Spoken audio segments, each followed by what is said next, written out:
Hello, my name is Michael Miller, and this is a presentation for Global Environmental Health in the spring of 2023. Today we are looking into the Mbeubeuss landfill. By the end of the video, you'll be familiar with who works at the landfill, its impact on the immediate environment, and efforts by people across West Africa to influence the future of the landfill. We will hone in on the history of the landfill and its environmental impact. Then we'll get into the people who work in and around the Mbeubeuss landfill, both the health impacts of the physical landfill itself, but also the economic and social impact of the landfill. Then we'll get into a series of interventions and proposals to address the issues of the landfill. The Mbeubeuss landfill is located in Malika, a suburb of Dakar, the capital of Senegal. Formerly a lakebed, the Mbeubeuss has become the largest landfill in West Africa. Since 1968, it collects garbage from not only Dakar, but from cities all across Senegal and Africa. Mbeubeuss landfill has also been the destination for trash from many Western countries such as Germany and the United States. The increase in global waste, alongside global policy changes about waste removal, has led to over 500 trucks carrying a total of 2,200 tons of waste a day into the landfill. With so much garbage and no formal fencing to denote the end of the field, the landfill has grown rapidly. From 2008 to 2022, the field has grown from 64 hectares to 122, a 92% increase in just 14 years. The landfill is composed of five major categories of waste: organic waste, fine matter, paper materials, plastics, and metals. In comparing the 1986 landfill composition to 2007, we can see some pretty drastic changes, the most evident being the amount of fine matter. This refers to soil ash and dust. It is indicative of the uptick in fires in the landfill, which we will touch on in just a bit. It also shows how the infrastructure of the region is lacking. The dust is often from the road or wherever the waste was stored before being moved to the landfill. No concrete in the area specified for waste storage facilities allows for the dust to accumulate from the road. Compared to 1986, 2007 had more use of single-use plastics, contributing to this increase.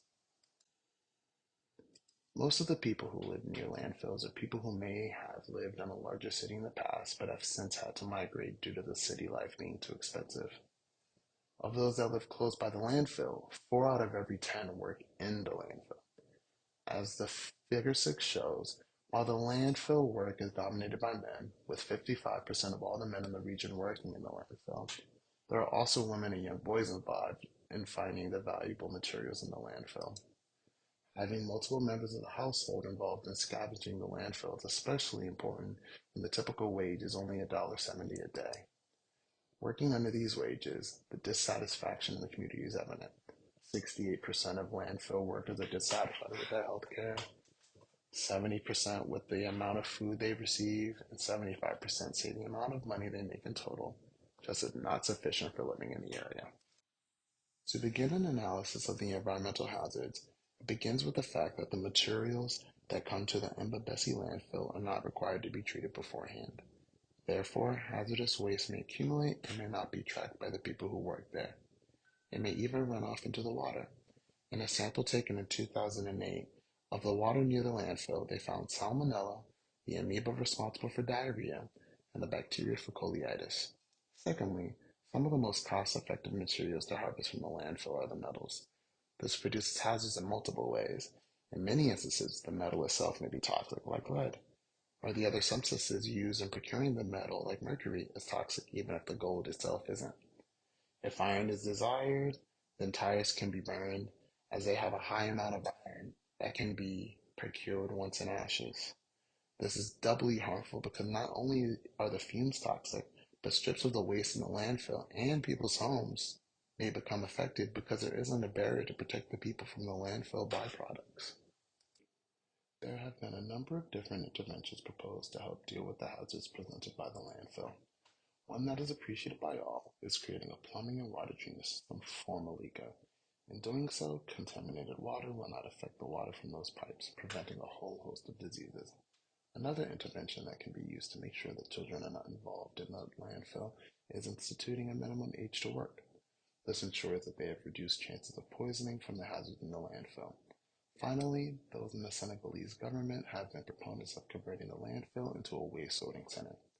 In doing so, the waste will be treated and contained so that it may not impact the people while still providing jobs to the community. This received major pushback as this is the livelihood of many people, and even if a new center opens, it might not provide enough jobs for all who worked there in the past. To wrap up, the Mbeubeuss landfill is one of the largest open landfills in the world. It receives garbage from not only Dakar, but from cities all across Senegal, Africa, and the globe. The landfill is a major environmental hazard. It contributes to air pollution, noise pollution, and soil contamination. It also has a negative impact on the health of the people who live and work near it. There have been a few interventions to deal with the impacts of the landfill, but there is pushback to this work to a certain extent because part of the regulation would reduce the profits for an already poor region.